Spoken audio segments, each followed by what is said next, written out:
جہاز خارو آنا ہے، وہاں زیور کی مارکیٹ ہے اسٹائل روڈ پر، وہاں یہ آدمی ہے اسحاق کے نام سے، اس کی تصویر بھی ہے. یہ اس کی کتاب ہے، تقریروں کا مجموعہ ہے. یہ کتاب ساری کی ساری صحابہ اکرام کو گالی سے بھری ہوئی، صحابہ اکرام پر تنقید ہے.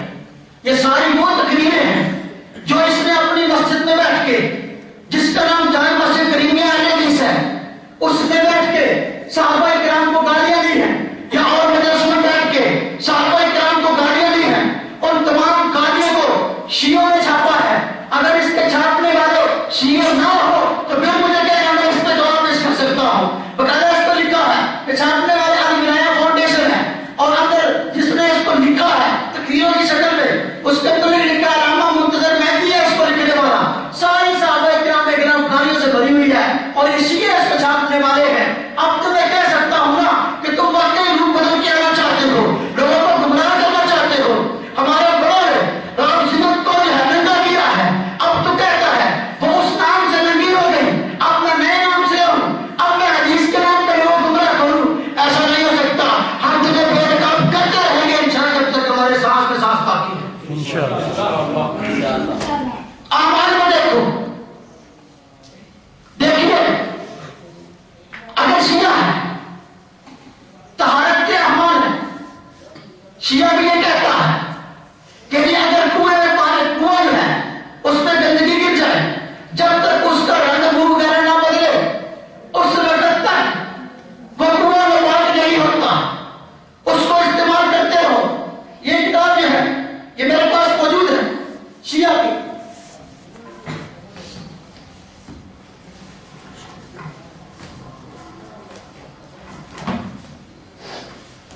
یہ توضیح المسائل کے نام سے کتاب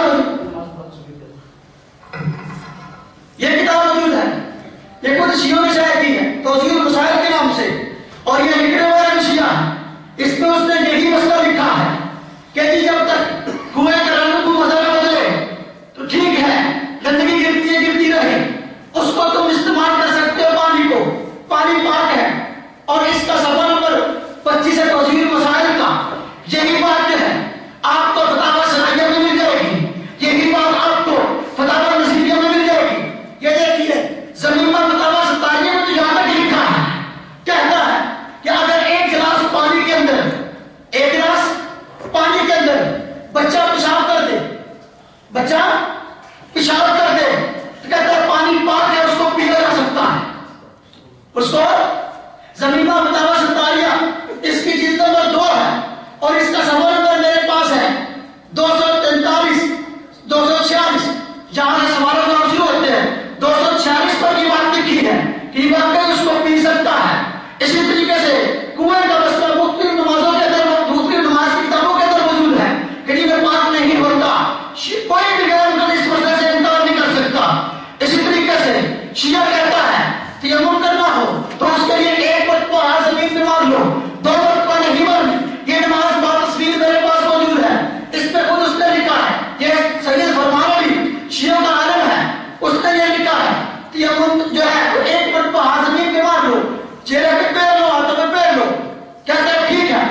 جو 11 مہینے تہجد ہے 12 مہینے میں وہ تراویح ہے، یعنی تہجد اور تراویح دونوں ایک ہی نماز ہے، کوئی فرق نہیں۔ حالانکہ اللہ کے پیغمبر صلی اللہ علیہ وسلم پر تہجد کی نماز فرض تھی، اس کا حکم قرآن میں ہے، وَمِنَ اللَّيْلِ فَتَهَجَّدْ بِهِ نَافِلَةً لَكَ، اللہ نے ان سے فرماتا ہے تہجد کی نماز پڑھا کرو، اس کا حکم قرآن میں ہے۔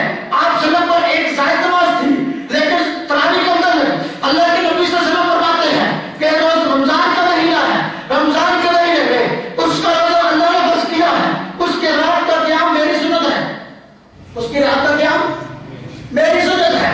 معلوم ہوا تراویح سنت ہے، جبکہ تہجد آپ صلی اللہ علیہ وسلم پر کیا تھی؟ ضروری تھی۔ اب دیکھو دو مسئلے الگ تھے، دیکھو اس نے کیسے تراویح کا انکار کیا، اس نے ایسے انکار کر لیا کہ جی دیکھو 11 مہینے جو تہجد تھی 12 مہینے وہ تراویح ہے، آپ 8 رکعت پہلے پڑھ لو 8 رکعت بعد میں پڑھ لو، ہیں کتنا بڑا جھوٹ ہے۔ ہم پوچھتے ہیں 8 تراویح پر حدیث دکھاؤ صحیح، کہتے ہیں حدیث میں ہوتا ہے رمضان اور غیر رمضان میں آپ صلی اللہ علیہ وسلم 8 رکعت پڑھتے تھے۔ ہم کہتے ہیں کہ تہجد کا مطلب ہے تہجد تراویح ایک ہی چیز ہے، تہجد تراویح نعوذ باللہ من ذلک۔ تو یہ تہجد کا انکار ہوا کہ یہ تراویح کا انکار ہوا نا، تراویح کا انکار، تراویح رکعت نماز ہے، اس کا تعلق روزوں کے ساتھ ہے، اس کا تعلق روزوں کے ساتھ ہے۔ تہجد کا تو پورا سال ہے، کہتا اللہ کے نبی نے نہیں پڑھی رمضان کے مہینے میں تہجد جو ہے، نعوذ باللہ من ذلک، کو دیکھ کے آیا تھا۔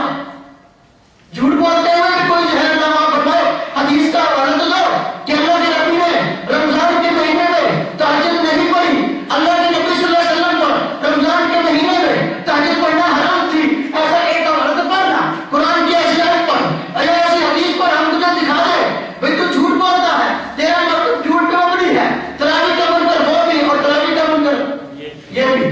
آگے چلیے، ہمارے حفظ قرآن کے اندر سے ہے نہیں کیا ہے کہ نہیں؟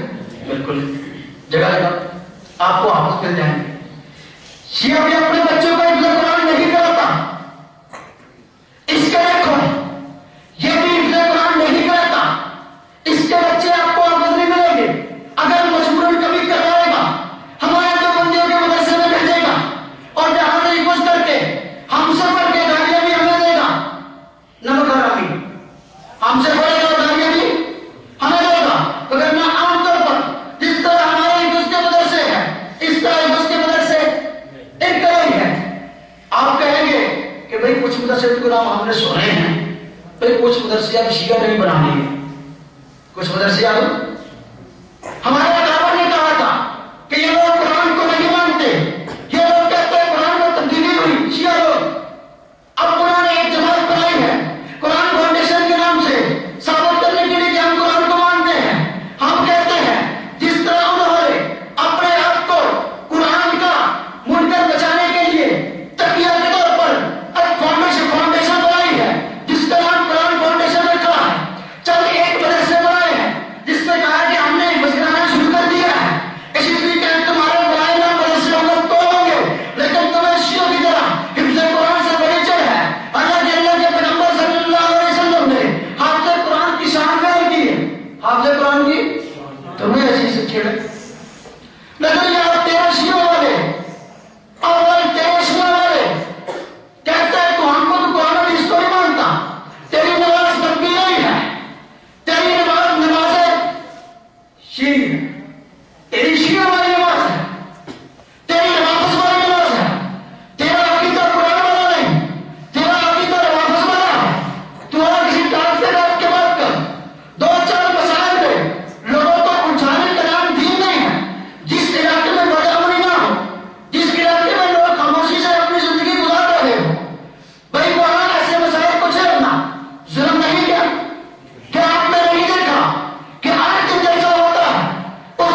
سوال کا جواب دے دو، ایک سوال کا جواب دے دو. کوئی کہے گا کہ جی ان کے تو ایک عالم نے شیعوں کے خلاف کتاب لکھی تھی، تم کہتے ہو کہ یہ شیعہ ہے. اس کا جواب دے دو. اسلامی ظہیر نے شیعوں کے خلاف کتاب لکھی ہے، لیکن یہ میرے ہاتھ پہ یہ اہل حدیث ہے، اس میں خود لکھا ہے اہل حدیث عالم نے اسلامی ظہیر کے اندر یہ 3 اگست 1984 جمعۃ المبارک کا یہ شمارہ ہے حق اہل حدیث. اس میں لکھتا ہے، عنوان دیا اہل حدیث عالم نے اسلامی ظہیر کو مخاطب کرتے ہوئے دوسروں کو کیوں مرواتے ہو، خود میدان میں ہو. اگر کبھی سچ کہا یہ لکھا ہوتا تو چپ کر تقریب کاری نہ کرتے. اسلامی ظہیر کے لیے چیلنج مباحثہ یہ کون دے رہا؟ تمہارا مولوی تمہیں دے رہا ہے. کہتا کیا ہے؟ کہتے ہیں البریلویت کی بریلویوں کے خلاف، لیکن کیا کیا ہے؟ جا کے نیچے جھاڑی پر جا کر تقریریں بھی کرتا تھا. شیعوں کے خلاف اشیاء لکھی ہے، لیکن جا کر ان سے رابط بھی رکھتا تھا. عرب ممالک میں شیعوں کے ویزے لگواتا تھا. اب دیکھو یہ حقیقت کھل گئی کہ لوگوں میں اپنے آپ کو مشہور کرواتا ہے. میں صحابہ کرام کا بڑا دفاع کرتا ہوں، در حقیقت ان سے اندر دروازہ تعلقات رکھتا ہے، ان کے ویزے لگواتا ہے. یہ میں نے آپ کو حوالہ دیا ہے، اس کا سوال نمبر 7 ہے ہم پتہ ہے حدیث کا. اس نے لکھا ہے اشیاء کتاب بھی لکھی ہے اور ساتھ ویزے بھی شیعوں کے لگواتا ہے ہمارے ناؤز باللہ. اب کہتے ہیں 2 رنگی چھوڑ دو، ایک رنگ ہو جاؤ. یہ فتاوی نظیریہ کے مقدمے میں لکھا ہے نذیر حسین دہلوی کو شمس العلماء کا خطاب انگریزوں نے دیا. شمس العلماء کا خطاب کس نے دیا؟ کتاب ہم نے نہیں چھاپی، انہوں نے چھاپی. نذیر حسین دہلوی سب کا ان کا استاد شیخ الکل فی الکل. اس کے اندر بھی لکھا ہے مقدمے کے اندر کہ جی اس سے توانزیر ہے. اس کو لکھا ہے کہ اس کو شمس العلماء کا خطاب جو کس نے دیا؟ انگریز نے دیا. ہمارے شیخ الہند کو شیخ الہند کا خطاب کس نے دیا؟ عوام نے دیا. اس کی قربانیوں کی وجہ سے تجھ کو انگریز دے رہا ہے کہ تو نے اپنا کام انگریز کے لیے کیا ہے، کیونکہ تیری کوشش ہے میں انگریز کی سنتوں کو جاری کروں، جبکہ ہماری کوشش ہے اپنے پیغمبر کی سنت کو جاری کریں. بخاری شریف میں روایت ہے کہ ہاتھ مسافہ 2 ہاتھ سے کرنا چاہیے. امام بخاری بات کیا کرتے ہیں؟ باب العفو بالیدین، اس کے تحت احادیث لاتے ہیں. پہلے بزرگوں کا عمل لاتے ہیں، پھر حدیث لاتے ہیں. معلوم ہوا کہ حدیث سے پہلے بزرگوں کا عمل پیش کرنا امام بخاری کا طرز ہے.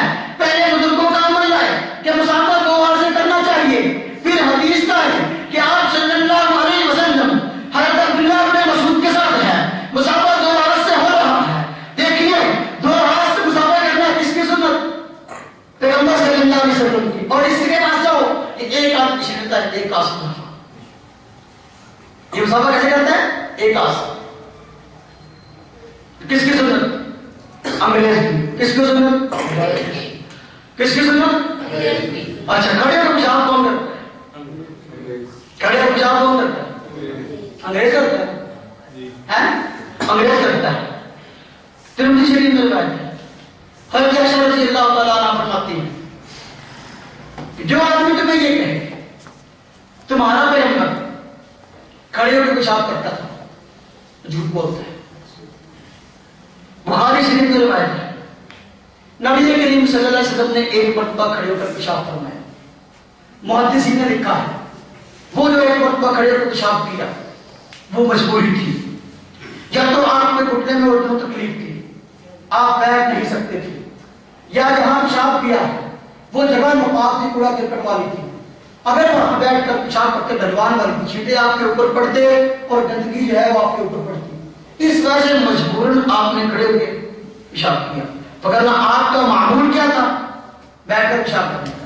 اس لیے عائشہ رضی اللہ تعالیٰ فرما رہے ہیں کہ آپ صلی اللہ علیہ وسلم بیٹھ کر پیشاب کرتے تھے، کھڑے ہو کر پیشاب نہیں کرتے. آپ کی دوسری طرف آپ کو دیکھیے یہ دفاع صحیح بخاری کے نام سے کتاب چھپی، یہ ابو القاسم صاحب الراشی جس کے نام کے ساتھ شیخ الاسلام لکھا ہے.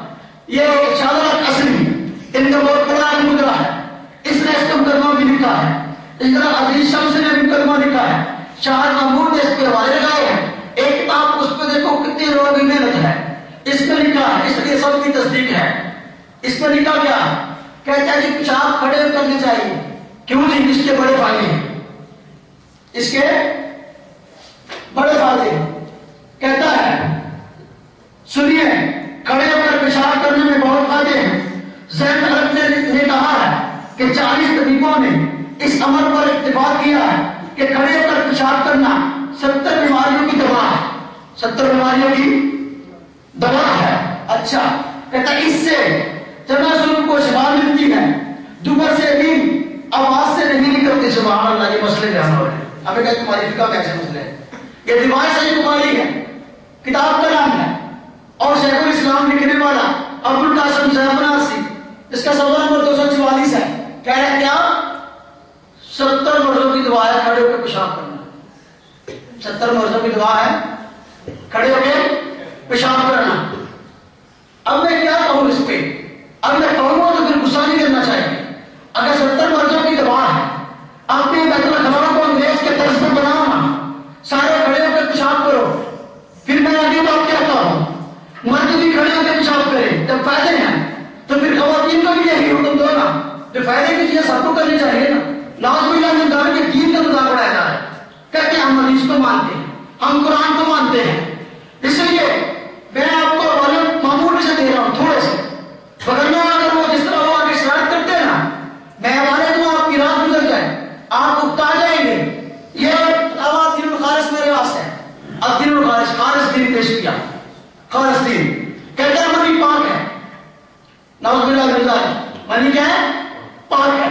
یہ فقہ محمدیہ دینا، ہماری فقہ حنفیہ کے مقابلے میں فقہ محمدیہ لکھی، یہ فقہ محمدیہ اس نے بھی لکھا ہے، اس نے بھی لکھا ہے کہ منی پاک ہے، اور کھانے کے بارے میں بحث نہیں، کھانے کے بارے میں یہ انسان ہے جو جن کے بارے میں کرے، یہ حسد ہے، حسد کہ کہتے ہیں ہماری فقہ فقہ محمدیہ، تمہاری فقہ فقہ حنفیہ، اور فقہ محمدیہ بھی لکھا۔ اللہ کے نبی نے فرمایا کھانے جائز، اس نے بحث کیا کہ پیغمبر صلی اللہ علیہ وسلم، اس لیے اپنے چند لوگوں کے پاس بیٹھ کر ان کو خوش کر لینا کہ میں نے تقریر بڑی اچھی کی ہے، یہ شاید آسان کام ہے، لیکن اہل حق کے سامنے دلیل سے بات کرنا یہ بہت مشکل ہے۔ میں نے صرف ایک مسئلہ بیان کیا اس کا، میں آپ کو اور مسائل بیان کروں، آپ کہو گے یار مسجد ہے آپ کیسی باتیں کرتے ہو، انشاءاللہ کروں گا جب وہ کہے گا نا، چاہے مجھے سر کرتا ہے، اگر کسی کو ضرورت ہے وہ آئے، اور انشاءاللہ ہم جو ہے اس کا جواب دیں گے۔ اسی طریقے سے محمدی زبر، ہمارے بزرگوں نے کتاب لکھی تھی مرچی زبر، اس کے مقابلے میں کتاب ہے محمدی زبر۔ اچھا اس میں کیا ہے؟ کہتے بجو کھانا چاہیے، کیا جائے؟ سبحان اللہ، تبھی تو شکل ایک دم ہے، اب پتہ چلا کہ آواز ایسی کیوں ہے، شکل ایسی کیوں ہے، اب پتہ چلا ہے کچھوا کھانا جائز ہے، گھوڑا کھانا جائز ہے، تو اس لیے یہ حوالہ جات میں آپ کو بطور تھوڑی چھوٹی چھوٹی حوالیاں دے رہا ہوں، انشاءاللہ جب بات ہوگی نا، جس طرح ہم چینل بازی کرتے ہیں، آپ اسے کہو آج تم اپنے باپ کا امی بولی سب کو بلاتے ہیں، آج سامنے بیٹھ کے بات کر، تو پھر تمہیں دیکھتے ہیں تمہیں قرآن جس کتنا کہتا ہے۔ خیر کہتے ہیں ہماری نماز محمدی ہے، بات یہاں سے چلی تھی، ہماری نماز محمدی ہے، تمہاری نماز جو ہے نماز حنفی ہے، ہم اپنے استاد کا نام ذکر کرتے ہیں، ہم کیا نام اللہ، ہماری نماز بدیاتی مبنی نہیں، جنم درانا ہمارا موقف ہے، تم اپنے استاد کا نام چھپا جاتے ہو، تم سے سوال کریں بتاؤ بھائی تم حنفی ہو یا محمدی؟ ایک آدمی گھبرا جاتا ہے، یار دیکھو کیا تقابل کیسے، اب نبی کے قبلے میں معمولی فقہ میں کیسے کیا ہو تقابل؟ دیکھو یہ سوال ہی غلط ہے، یہ سوال ہی اگر پوچھے کہ تم حنفی ہو یا محمدی، یہ سوال غلط ہے۔ آپ اس سے فوراً سوال کرو کہ بھائی آپ پنجابی ہو کہ پاکستانی، آپ پنجابی ہو کہ، وہ کہے گا یہ سوال غلط ہے، آپ نے کہا نا یہ بھی سوال غلط ہے۔ کیسے کہ بھائی جس طرح یہ سوال غلط ہے کہ حنفی ہو کہ پنجابی، پنجاب حنفی ہو کہ محمدی، یہ پنجابی ہو کہ پاکستانی،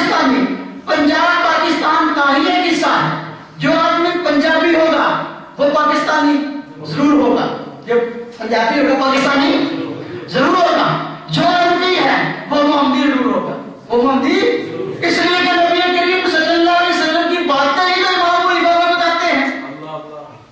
سمجھ آئی بات؟ کہتے ہیں ہم نبی کا قول پیش کرتے ہیں، یہ ہمارا امام کا قول پیش کرتا ہے. بھائی جھگڑا یہ نہیں ہے کہ امام کا قول ہے یا نبی کا قول ہے، جھگڑا یہ ہے کہ بات ماننی ہے نبی صلی اللہ علیہ وسلم کی، کیا بڑا سے پوچھ کر ماننی ہے یا اپنی مرضی سے ماننی ہے، یہ جھگڑا ہے. ہم بھی نبی کی بات مانتے ہیں، دعویٰ ان کا ہے ہم بھی مانتے ہیں، ہم بڑوں سے پوچھ کر مانتے ہیں، وہ ان کے بڑوں کو مانتے نہیں، پڑھتے ان کی کتابوں سے، لیکن کہتے ہیں ہم ان کی نہیں مانتے، ہم نے خود سیکھی ہے. بس کے بعد یہ پردے آتی ہے. رفع یدین پہ دو تین مسئلے ہیں، بات شروع ہوتی ہے رفع یدین پہ. جو بھی آدمی آپ کو ملے گا پہلے بات رفع یدین پہ کرے گا کہ تو رفع یدین نہیں کرتا، تیری نماز نہیں ہوتی. اچھا بھائی تیرا بیان تو شیخ القرآن بالکل نذیر حسین دہلوی اس نے فتاوی نصیریہ میں لکھا ہے، کہتا ہے جو آدمی رفع یدین پر لڑے، رفع یدین پہ جھگڑے، دوسرے آدمی کو غلط کہے، وہ آدمی جاہل ہے اور متعصب ہے. جاہل ہے بھائی تمہاری بات سنا رہا ہوں، غصہ کرنا.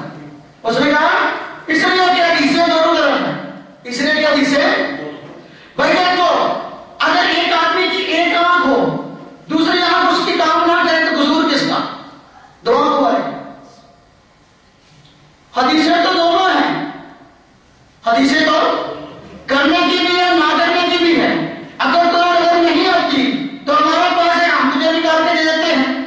سنن نسائی پڑھنا، نسائی شریف میں امام نسائی رحمہ اللہ رفع یدین کرنے کی حدیث بھی لاتے ہیں. پہلے بات کیا کرتے ہیں رکوع کا رفع یدین، اس کے بعد جو ہے رکوع کے رفع یدین کی حدیث لاتے ہیں، اس کے بعد بات کیا کرتے ہیں ترک ذالک کہ یہ چھوڑ دیا گیا.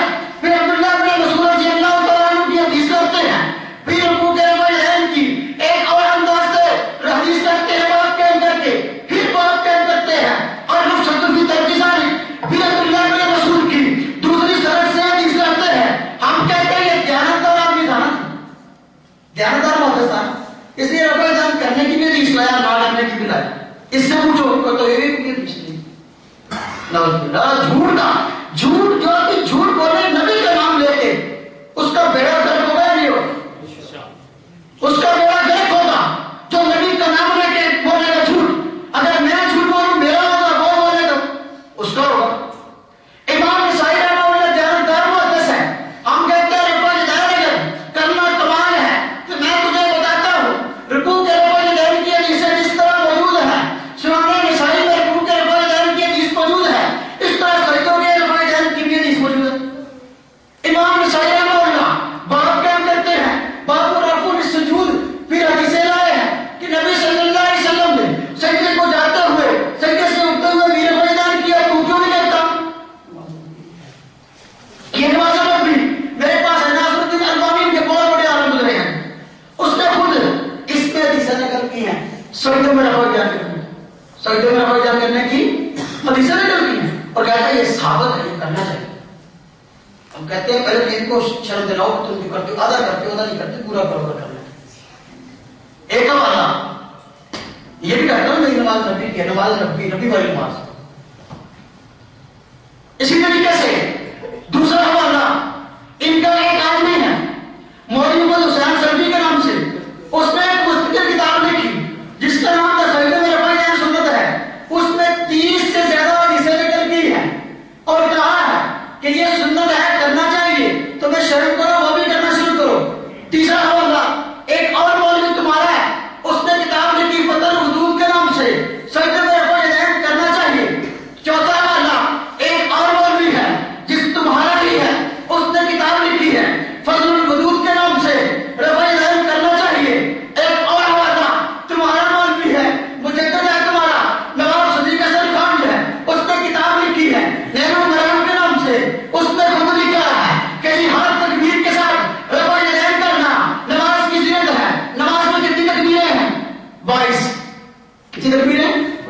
22 مرتبہ کرنا چاہیے تو 10 مرتبہ کرتے, 12 مرتبہ چھوڑ دو, 12 مرتبہ.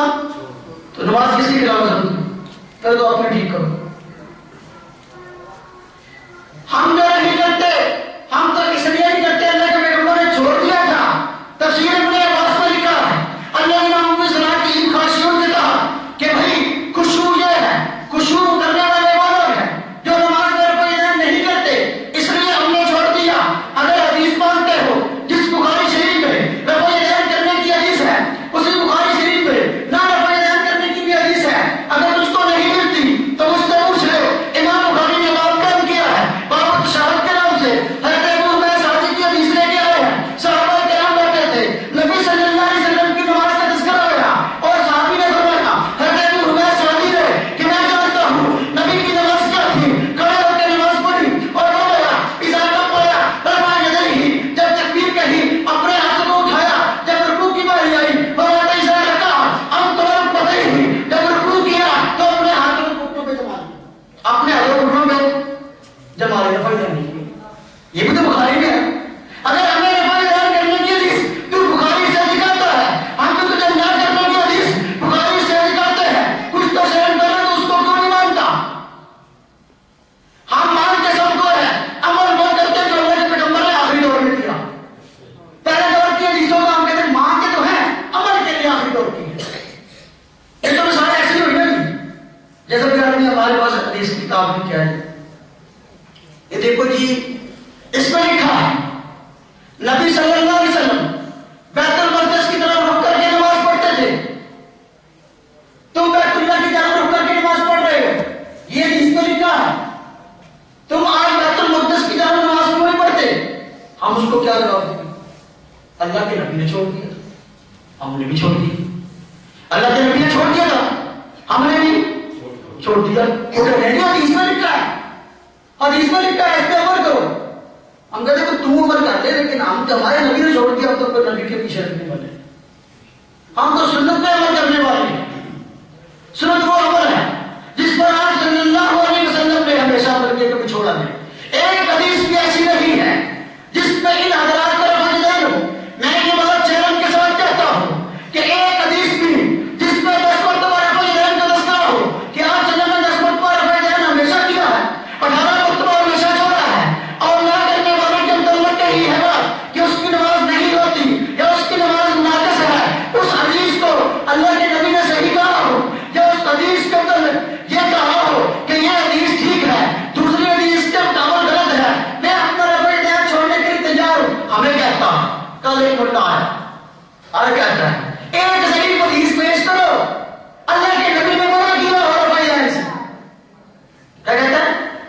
ایک حدیث پیش کرو, کہ صحیح بھی پیش کر دو, اللہ کے نبی نے رفع یدین سے منع کیا ہو, کہ تم کہتے ہو کہ رفع یدین چھوڑ دیا, دکھاؤ کہاں منع کیا ہے. منع کی حدیث دکھاؤ, اللہ کے نبی نے منع کر دیا, صحیح حدیث چاہے دکھا دو.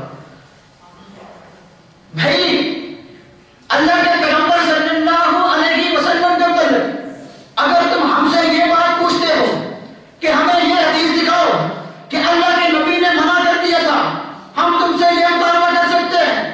ایک صحیح حدیث دکھاؤ اللہ کے نبی نے حکم دیا تھا رفع یدین کرنے کا, جس طرح منع کی حدیث نہیں ہے اس طرح حکم کی حدیث بھی نہیں ہے.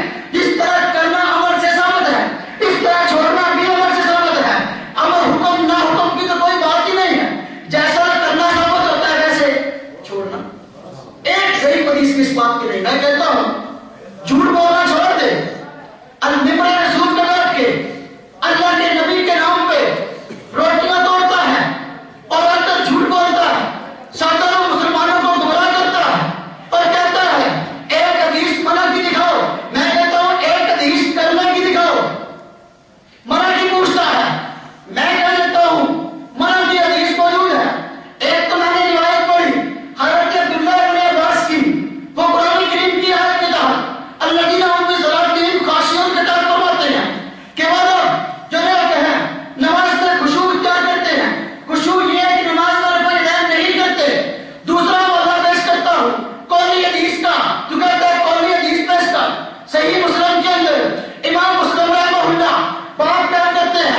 منع کی تو ہم نے دکھا دی، حکم کی تو دکھا دی. منع کی تو ہم نے دکھا دی، حکم کی تیرے ذمہ ہے. تو کہے گا جھوٹ بولتا ہے، جھوٹ سنا، جھوٹ بولے گا کہ یہ حدیث تو سلام کے اندر لگے، یہ حدیث تو سلام کے اندر لگے. صحابہ کرام سلام جب کرتے تھے ہاتھ اٹھاتے تھے. ارے جھوٹے آدمی، امام مسلم رحمہ اللہ نے اپنے باپ کے دو جز بنائے ہیں، دو حدیثیں لائے ہیں، دونوں ایک صحابی سے لائے ہیں، دونوں کے الفاظ الگ ہیں. جو رکوع کے والدین سے متعلق ہے اس کے الفاظ اور ہیں، جو سلام سے متعلق ہے اس کے الفاظ اور ہیں. اس میں صراحت ہے کہ ہم جب سلام کرتے السلام علیکم ورحمۃ اللہ، السلام علیکم ورحمۃ اللہ، تو ہم سب اپنے ہاتھوں کو دائیں اور بائیں اٹھاتے تھے. اس حدیث میں صراحت ہے جو سلام والی ہے. دوسری حدیث جو اس سے پہلے آئے ہیں اس میں سلام کا تذکرہ ہی نہیں ہے. تو کیسے کہتے ہیں وہ سلام کا متعلق ہے؟ اس کو اس طرح جب آدمی سلام پھیر لے نماز کے اندر کہتے نہیں، نماز چھوڑ کے جاتا ہے تو اس کو سلام کیا معلوم ہوا؟ نماز کے اندر خشوع مقصود ہے، نماز کے اندر جو ہے رکنا مقصود ہے، نماز کے اندر روکا ہے اور کہا ہے گھوڑوں کی طرح تم میں نہ ہلاؤ. پھر وہ کہے گا کہ جی بات آخری کرے ختم کر دو.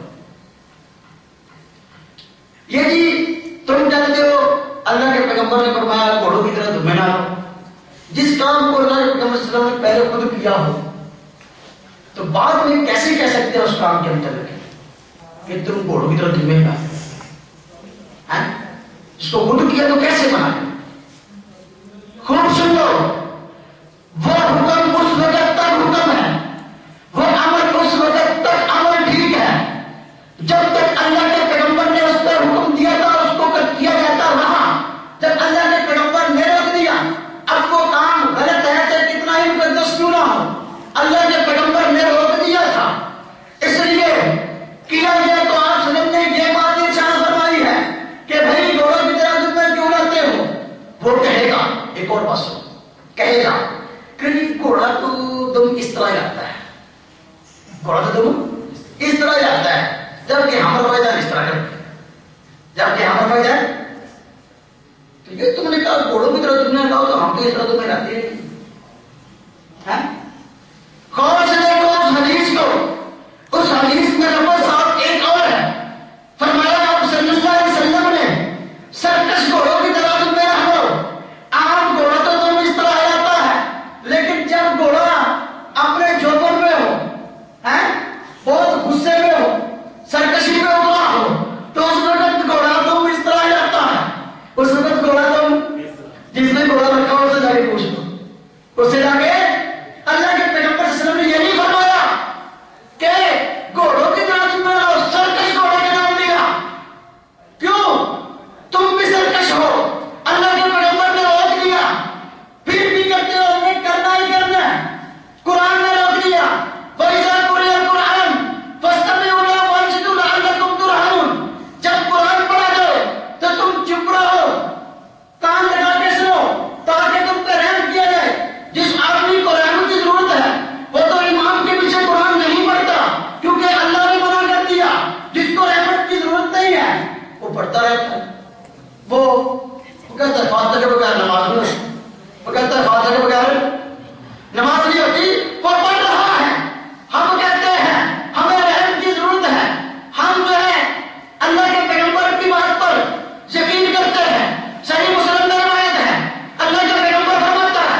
پڑھنے لگ جاؤں گا. اللہ تمہاری بتایا ہم سب کو اپنے بڑوں پر اعتماد کرنے کی توفیق عطا فرمائے. وآخر دعوانا الحمدللہ رب العالمین. کسی نے کوئی بات پوچھنی تو پوچھ سکتے.